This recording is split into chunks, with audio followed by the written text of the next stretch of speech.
How's it going, everyone? My name is Jovani and welcome back to another video. This is my new, to me, 1987 GMC Suburban. Now, I know just a few weeks ago I just bought another new car, which is my 1979 Camaro. That car has been running great, still needs a couple tweaks here and there. This, however, is going to be my winter vehicle. Now, some of you might not be familiar with where I'm from, which is New Mexico. You might think it's the middle of the desert. You wouldn't be wrong. It is the middle of the desert, but we are at a high elevation and we do get quite a bit of snow here. So I basically have no more vehicles that are four-wheel drive. So voila, here we have it. This is a K10 Suburban, meaning that it is four-wheel drive. Let me bring you guys in for a closer look. We'll talk about it and I'll tell you guys everything that's wrong with it, everything that's right with it. So, I mean, first thing you guys might notice is that this thing is absolutely huge. That's the roof of my house, just for comparison. That's the Suburban. So, it's pretty tall. Now, we take a closer look here. We got some 33-inch tires. These tires were all brand new. I got a pretty good deal on this thing. We'll talk more about that later. But yeah, so it has four brand new Cooper tires, Cooper Evolution MTs. So, some mud terrains. You know, nice big beefy tires. Honestly, they could have probably gone with 35s. I'm assuming that this thing has at least like a 6-inch lift. I haven't determined any of that yet, but you can just see the size of the blocks here in the back. Yeah, you guys see that lift block back there? Thing's massive. Anyway, let's check out the inside. Now, it came with some seat covers. You can see the driver's side has that one there. I took off the passenger seat cover just to see what it would look like. And obviously the seats are in pretty bad shape. I can see why they had them covered. Altogether though, interior is mostly all apart. We have power windows and power locks. Remember, this is 1987. Everything was starting to get a little bit more electrical back then. Tilt steering column. That's very nice. You'll see something here. We got ourselves a little bit of a gear stick. Four-wheel drive. But if you look at the gear shift lever, this is a 4-speed. Now, younger guys like me, we think of 4-speed, we think of, you know, 3-speed with a 4th gear overdrive. This one is actually what they call a granny gear 4-speed. So you'll see there, it says L123. So that first low gear is something like a 5-to-1 or 6-to-1 gear reduction. And so that is just a super low rock crawler gear. For me, really, I think it's kind of pointless. A lot of guys are very fond of them. They love them. It started off as more like a work truck kind of thing. A lot of the bigger, medium-sized trucks use that kind of gear back in the day. And that's the kind of gear that'll pull your mobile home out of the foundation. You know what I mean? So whenever you hear someone referring to like a granny gear, that's what they're talking about there. Anyway, it looks like we have some Pioneer aftermarket speakers kind of all around. I haven't heard any of this at all because I'll get to that in a second here, but the truck does not run.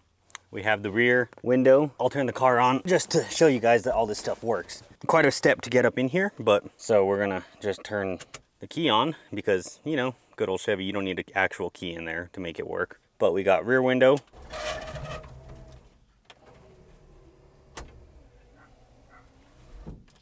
Pretty neat. That's a nice feature. Got rear defrost and rear AC. You guys see it does have the rear AC unit back there. Very nice, very nice. Driver's seat probably is in worse condition than this seat. I haven't taken that cover off yet, but nothing else really of note. We can check the odometer, probably not accurate. 54,178. So that's probably, judging by the pedals, 150,000. Armrest, a little beat on. Also, door panels, they need a good cleaning. Everything in here is very like greasy. Someone was working on this truck and like just throwing parts around.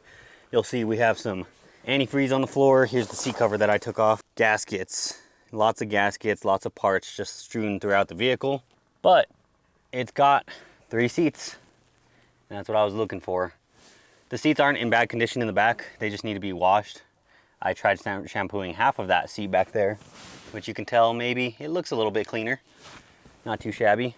We'll go check out the trunk. This is the spare tire that was in the back. And this spare actually has the proper wheel that all the other wheels have. I'd probably go swap that. But one cool thing about these, the older manual windows, they had like a key here and then they had a crank that came out and you would just crank the window down. These ones are actually off of a switch. Oh, and now it decided to stop working. Oh, you know what? It probably doesn't work when the car's on. Turn this off. And let's see if we can make this work. Let's see. Huh. Oh, there we go. Okay. This truck is pretty tall for me. I'm 5'6", 5'7", and I have to tippy toe to reach the trunk handle. And even then, it's still pretty hard to access. That's a real wrist breaker there. Here's the trunk. Nothing too exciting. Nothing too exciting. A lot of parts there, but yeah, basically a bunch of engine parts. So might as well go talk about that now. Here's the driver's side.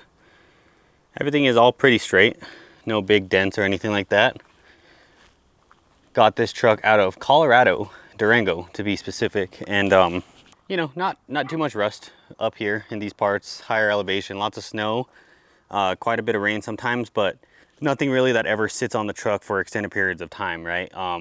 In the south and in the east, you have salt on the roads, all that. Our snow, usually it snows, it melts, it snows, it melts. There's never ever like lingering snow, lingering salt on the side of the roads and stuff like that.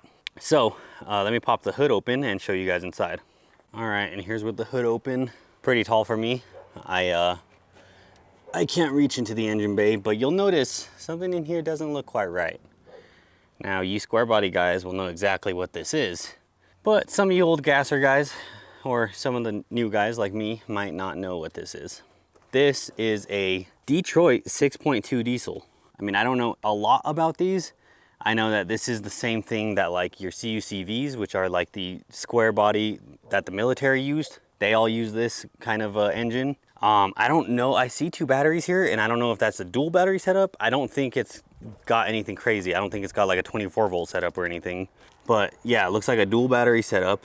Yeah, I mean, I don't know too much about these. I know that it was the 6.2 in the 80s, and then they switched over to the 6.5 turbo diesel in the early to mid 90s. This one would be mechanical injection, and that's all I really know. I know that they weren't the greatest. You know, once you did a few things to them, they could be very reliable, but they were kind of dogs. They were kind of known to be dogs. They were, you know, couple, maybe 100 some horsepower and 200 or 300 pound-feet of torque, and that's about it. You know, you could tow with them, just not very fast. You can do anything with them, just not very fast. But yeah, so I've been doing some research. I found my VIN and all that and started decoding it. And I looked at this. I thought maybe, you know, someone might have changed the core support. Maybe the truck was in an accident or something. And you'll see this core support is for a 5.7 liter. So I thought, you know, whatever. They might have just changed the core support or whatever. And then I saw this at the bottom, you know, EPA regulations of 1987. So it's like, well, okay, someone still could have found a core support off of a 1987, you know what I mean? It would make sense. You're looking for that same exact year, whatever. Weirdest thing is, or I guess the kind of final determination here is, I looked at my VIN. We have a K number. I know you guys probably can't see any of that, but there's a K for like the 6th or 7th digit or something like that. That tells me it was actually a 5.7, which is a 350. So some crazy bastard must have swapped this thing. Like, there's no other explanation. I think somebody swapped a 6.2 diesel in here instead of a 350. I have no idea who would do that, but someone swapped in a 6.2 diesel instead of a 350. I don't know if the transmission was also swapped. I mean, I haven't like pulled up carpet or anything to see if there was any holes cut in the floor or anything like that, but as far as I can tell, it looks normal. I mean, and it would have been an option for this. Either someone maybe found a complete swap vehicle and swapped everything over and made everything look nice, or it was just a manual with a 350. VIN doesn't tell me that, so not sure. Anyway, that's the interesting part, right? So it's a 6.2 diesel, 4-speed granny gear transmission, 4-wheel drive, big beefy machine. This is easily the biggest vehicle I've ever bought in its own regard. I guess tallest. Spagooter, the spaghetti hauler, is obviously pretty big in its own right, but this thing is massive. And yes, as you saw, we did end up bringing this truck home on Spagooter, which, let's just talk about that really fast. Now, sometimes I do dumb things, right? But one of the dumbest things I guess I could think of doing would be to take my entire family in this 1976 C30 dually, in which, you know, I've had numerous problems with the Holley system and all that before. That's all ripped out now. It's a carburetor. Still pretty sure this is the original engine, and loaded my family up in this thing and drove, you know, 250 miles away from home in the morning and 250 miles at night back home the same day to load up a 5,000 pound Suburban. That's, I don't know, that was probably one of the craziest things I can do, or I've done as a father, and you know, just in general. I mean, someone's got to have a screw loose to do something like that, right? Well, surprisingly, Spagooter really did it without any problems. He made the journey up, no big deal. There was a couple little hiccups there. You know, there was a few times where it kind of, you know, it would die at a stoplight or things like that, but nothing that it couldn't really recover from. It was usually just quick, start the vehicle again, it would start back up and then just get on the road. Now, going up, no big issues at all. It was cruising 70, 75, 80 even, up to Durango. And on the way back though, borrowed a buddy's trailer. Thank God he had a winch on there, and we actually ended up you know, doing some rigging. You can see, had to rig some things, my vice grips, clamp the battery cable, all that kind of stuff. We ended up, actually, I jumped some connectors here on this Harbor Freight winch and figured out which ones, you know, went up and went down. And we were able to pull that big heavy thing onto this trailer, and yeah, we made it work. But yeah, surprisingly, out of everything, Spagooter made it home. He got us up there and he brought us back home. That was his job and he did it. Did he do it excellently? No. Did we have to drive maybe 55 miles the entire way back home? Yeah, but it was nighttime anyway and I was gonna take it slow with my family in here. But yeah, I mean, you can see we haven't even taken the stuff out of the vehicle yet. It's a beast, man. Like, I wouldn't recommend just buying one of these and just hauling ass across the country or anything like that. But if you buy one of these, buy any really square body truck and just put a little love in it, put a little work into it, these things are solid, man. I mean, this thing, that Suburban wasn't even within, like, doesn't even, the tow rating on this doesn't even scoff at that Suburban yet. Like, you know, total probably 7,000 pounds with that trailer. These things were made to tow 15, 16,000 pounds. You know, one of you guys will put the actual GVWR in the description or in the comments, whatever, but these things are meant to tow, man. That's what they are built for. Obviously, with the tired old engine, tired old transmission, they don't tow as well, but back then the highway speeds were 55, so this thing would have kept up. Today, you know, 75 highways, not so much, but still made it home nonetheless. So back to this thing, obviously, you know, this thing's all torn apart. Diesel doesn't work. Talked to the guy, he had actually just bought it like a few months ago. Then it blew up on him. Well, not blew up, but broke on him, couldn't fix it. And so I got this truck for, I'm not gonna tell you guys yet. I'm not gonna tell you guys how much I got this truck for just yet. That's gonna be probably in the next video we make on this. But anyways, this thing obviously doesn't work. So I've got to make a choice, right? What do we do to get this thing running? It's October right now. We're gonna probably start seeing snow late October, early November. So let's give it about a month that we have to get this thing running. Do I rip out the 6.2, rebuild it? I haven't even looked at parts for that or anything, but he was saying it has like basically zero compression. So I'm assuming a full rebuild is in order. Never touched the 6.2, only touched a few diesels, mostly tractor diesels. So I just know enough to basically get in trouble. But what would you guys do? Rebuild a 6.2, drop a 350 in here, drop a 454, drop an LS in here? I wanna see what you guys would do if you were in my shoes. Now, I already kind of have an idea of what I wanna do, and I'm not exactly sure if it can be done yet, but you'll get more info on that in the next video. But I wanna see what you guys, you know, you guys might be able to sway me one way or the other. So let me know what you guys think in the comments, okay? But yeah, I mean, I got this big, beautiful Suburban here, and I just need to get it running. What do you guys think of it? I personally think it's a little bit too high. I think someone went a little bit crazy on the lift. I think they were going for like a rock crawler kind of build or whatever.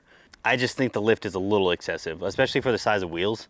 Obviously, I'm not gonna spend another $1,500, $1,600 on 35s or anything to make it fit right, but I think lowering it a little bit wouldn't hurt it too bad. I mean, do we really need like a 8-inch lift, 6-inch lift, whatever this is? Yeah, those blocks, I mean, just judging by the blocks, that's at least 6 or 8 inches of lift.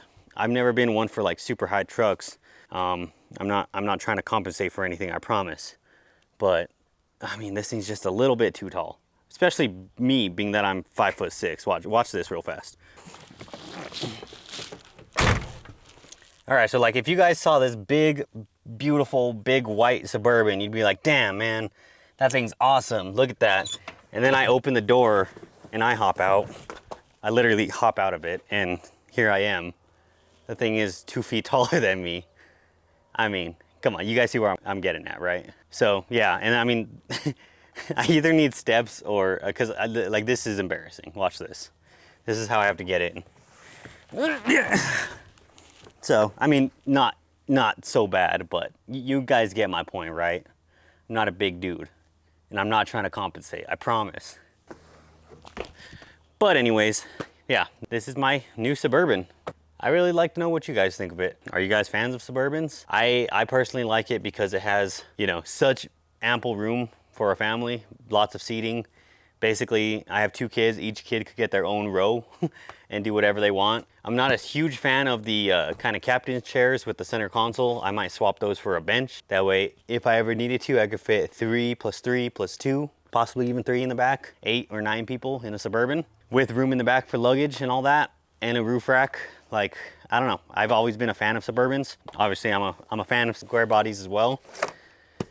So I think it's a nice fit to my collection here. I'm not trying to be one of those guys that just hoards cars. I like to have at least a purpose for each of my vehicles. Right now, my 3 vehicles are, well, now this. I've got the spaghetti hauler for the, you know, the truck duties. And I've got my Camaro for my daily. So this is kind of, I'm planning on this to be my winter vehicle. My winter vehicle slash possibly long haul vehicle for family vacations to the mountains vehicle. I don't know. What do you guys think? Let me know in the comments below. But yeah, that just about concludes this video. Not much more to talk about here. Got to make a game plan on this thing, and I'd love to see what you guys have to say in the comments below. As always, if you guys have any questions, any at all, you can hit me up on Instagram at Jovani Dante. Facebook, facebook.com/Jovani Dante Griego. You can find all my other links at the end of the video. They're all there. You can do one of those, click them, whatever you want to do. And yeah, that's it, guys. I'll see you in the next one. Hopefully, we'll be getting a plan together on this thing and making some progress. Thanks for watching. Hi there, my name is Jovani Dante Griego. 4 years ago, I posted a video in my filthy garage, and unknown to me, that video would become my most successful video here on YouTube and help push a community of at-home builders into the next generation of LS swapping. This sparked dozens of other creators to make their own version of how to LS swap any vehicle videos. A few years later, I did another series on how to LS swap a square body. What this did is this combined 2 amazing communities and created an ultimate powerhouse of people doing amazing things and completing amazing projects all from their home garages. Now, I have personally helped hundreds of you guys with your own swaps, and y'all have sent me dozens of videos of you completing your own projects thanks to my help. Well, today, I'm coming full circle. I'm tired of all the rambling videos. I'm tired of people just not getting to the point. You're busy, I'm busy, let's get to the point. June 17th, I'm releasing my new series right here on YouTube, and it's called Square Repair. I'm gonna be showing you every single detail, every single obstacle, every single thing you could possibly think of in order for you to know how to LS swap a square body. We're talking nothing but squares, nothing but facts. You'll see me wiring, you'll see me modifying, you'll see me installing, whatever it takes to get this big, beautiful beast back on the road. So what do you say? I'll see you guys back here June 17th. Welcome to Square Repair.